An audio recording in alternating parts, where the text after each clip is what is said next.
Nous avons été prédestinés selon un dessein, c'est merveilleux à dire, et nous avons été donnés à Christ. C'est comme si, avant la création, le Père qui possédait son tout dans le Fils nous avait ramenés pour nous redonner au Fils, car nous étions déjà à lui. Est-ce que cela semble extravagant?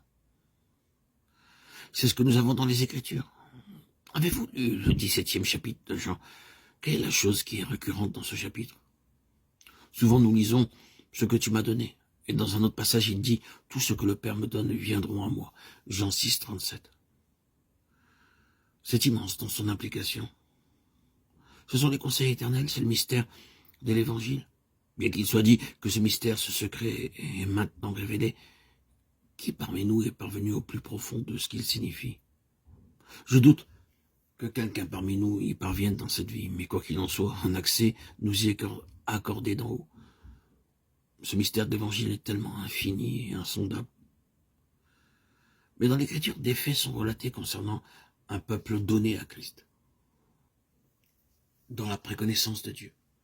Je n'élude pas, bien sûr, le problème intellectuel posé par l'élection. Et nous y reviendrons un peu plus loin, mais considérons quelques aspects de ce mystère dans un premier temps. Le mystère caché de tout temps et dans tous les âges, mais révélé maintenant à ses saints, Colossiens 1,26.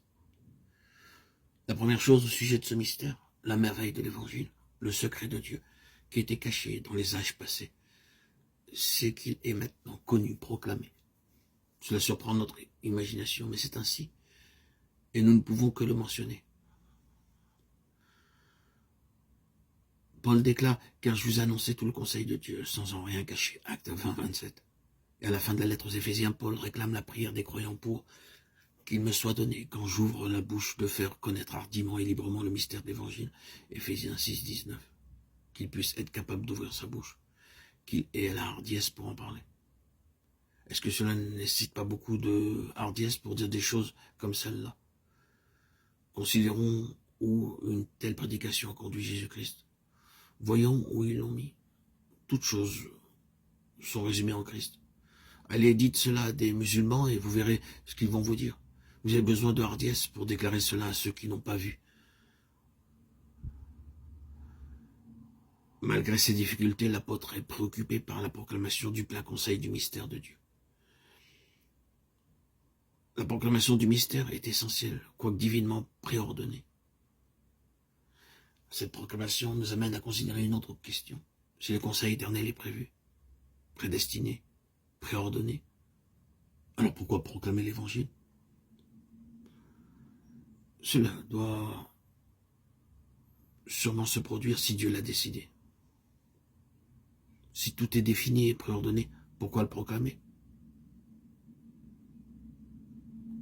Aussitôt s'introduit la question de la responsabilité de l'homme, ce qui semble être en contradiction avec la prédestination. Oui, c'est la grande difficulté théologique, mais tout ce que je vais dire à ce sujet, c'est que la responsabilité dans cette affaire de la proclamation ne remet pas en cause ce que nous avons dit au sujet de la prédestination. Ça ne signifie pas un seul instant qu'en plaçant devant les gens une option qui nous responsabilise, vous mettez de côté la prédestination. Non. Vous êtes tenu pour responsable de déclarer tout le conseil de Dieu. Et les gens sont mis dans une position de responsabilité en l'entendant.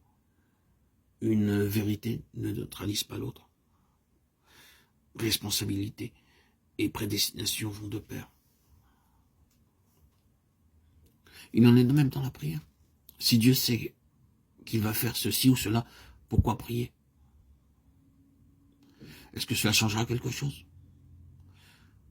Mais nous ne pouvons pas argumenter de cette manière. Il nous est dit que nous devons prier, c'est tout. La responsabilité nous en incombe, bien qu'il y ait cet aspect concernant les conseils divins.